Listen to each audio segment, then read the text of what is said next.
They say life changes in a flash of light. For me, it was literally that.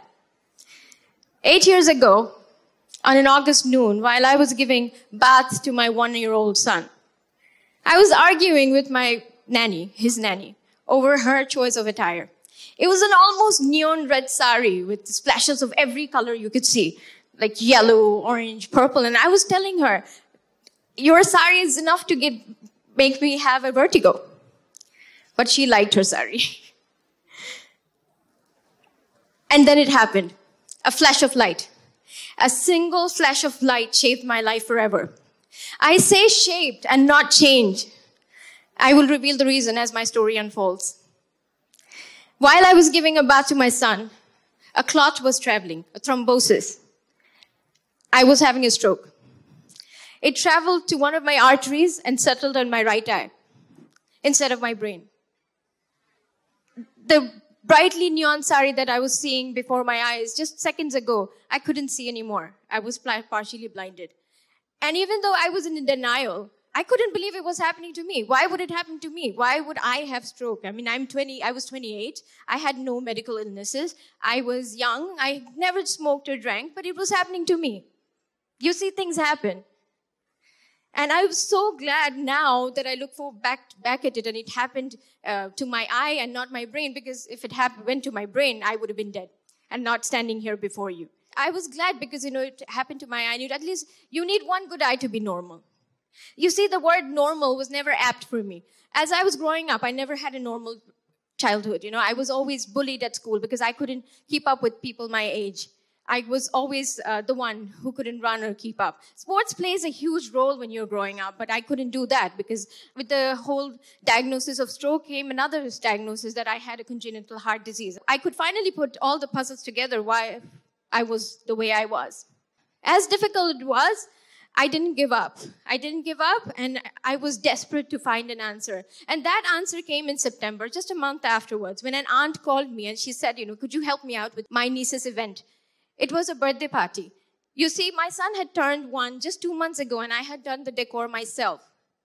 And she had asked for help. I just leapt on that offer. I grabbed it. And that was my first event 8 years back. I had no investment. I had no background. All I had was my architectural background, and I tried to incorporate whatever I learned in architecture. I started with nothing but 70 chair sachets given to me by my aunt from her leftover party, an 8x10 shared square storeroom with my grandfather-in-law, with whom I shared my apartment, and one employee, Milan, my cook, who became my bodyguard, my event coordinator, my warehouse manager, and everything in between. I turned my minivan into an RV and a goods truck because I couldn't afford extra transport at that time. And my drawing room became my makeshift office. For 7 years, I continued like this. I knew nothing. I'd never worked anywhere. Whatever I did, whatever I learned, I did out of sheer passion and hard work. I believed in the mantra, live as if it was your last, design as if it were your last. And that's what made my event stood out. Back at a time when people would come to... Thank you. Back at a time when people would send their employees with a laptop and you had to select from there those events. And every Tom, Dick, and Harry would have the same events. I was incorporating innovativeness. I was incorporating new ideas. I was actually giving them the client's vision. I was actualizing their visions. And with my architectural background, I was actually showing them 3Ds and maps, which completely revolutionized the market. And now everyone else follows that. We hired... The next few years was amazing. We saw amazing success. But then, 2 years later, I again had something else. This time, I lost entire movement on my right side. And after a few hours, it hit again. I was completely blind for a few hours. What was happening to me was TIA, transient ischemic attack, or mini strokes. And why was it happening to me? I was like, I didn't want to drop dead. I didn't want to die on my children. I had 2 children. What to do? And then came an answer. It turned out that I had holes in my heart. I was so happy. And the doctors couldn't understand why I was happy. Because I was happy because we had the diagnosis right now. I could be cured. I would live. And we went for correctional surgery right away. But my success story was short-lived because now the doctors were like, no, there has to be something else because the strokes cannot come from the holes. So they found out that I had a rare genetical disorder. This was the final test. I had a genetical disorder called protein S deficiency. You see, I never spoke about all this. Only last 2 years I've been speaking about my journey because I was almost embarrassed of who I was. And on the top of it, who would hire an event planner who would drop dead on you? Really, no one would. So I hid it. I was embarrassed of myself. But I channeled all that embarrassment. I channeled everything in my events. I got it down to the level where I took double the amount of work. Yes, my life expectancy is probably less than yours, but who cares? Who knows that you're not going to get up and die next moment? I hope you'll all live long. But I did. And what we did, we curated 2,000 personalized events.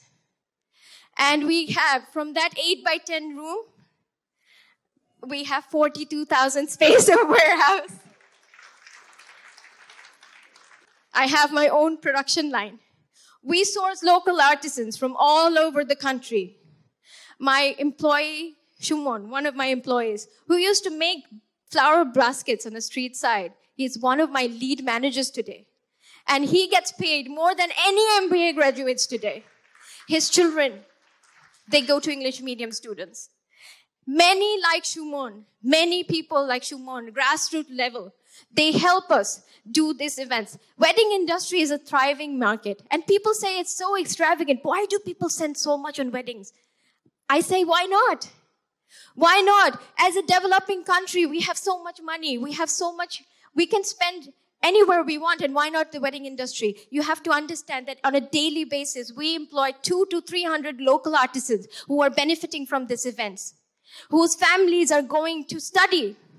They're going to English medium schools. They're having a better future.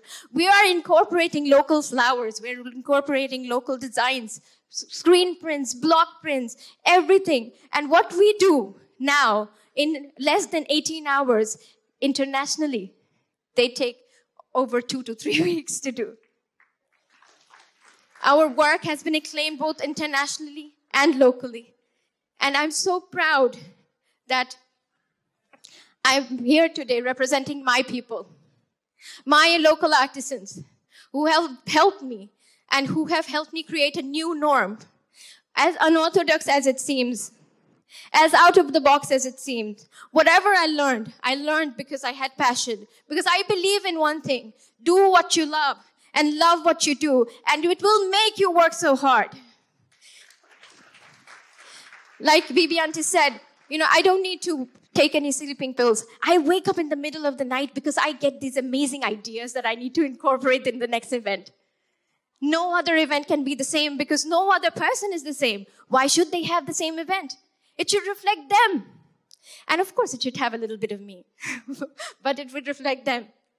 As I realized after 8 years and 2,000 curated events, I now am proud to talk about myself. I'm no longer ashamed.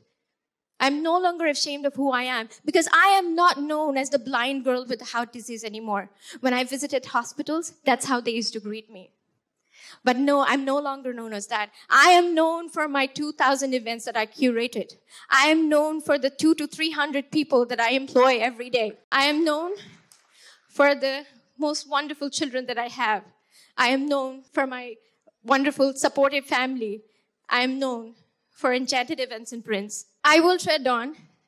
I will continue with the same hunger, same diligence, same hard work, and same humbleness as I did 8 years ago. And I hope to take Enchanted on international level. And this is just the first step. TEDx is just the first step of sharing my story with you all.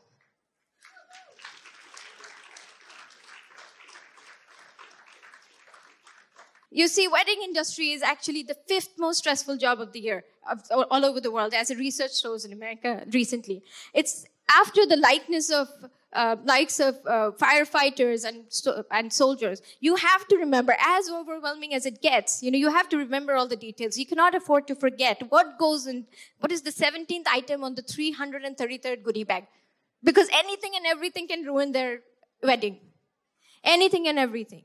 You have to be mindful of the clients who trust you. There's a saying that death, life, and weddings, 3 things are very, very important. And this is how we see things. We don't, during the seasons, we don't sleep for days. If we get to sleep for more than 2 hours, it's a luxury. We don't get to eat. And I have defied all logic of law, all logic of nature. And I have done that. And I know that I am more energetic than any 36-year-old I know. This was my story, and I really hope that I have inspired you. And I keep continuing to inspire all of you. Thank you so much for having me.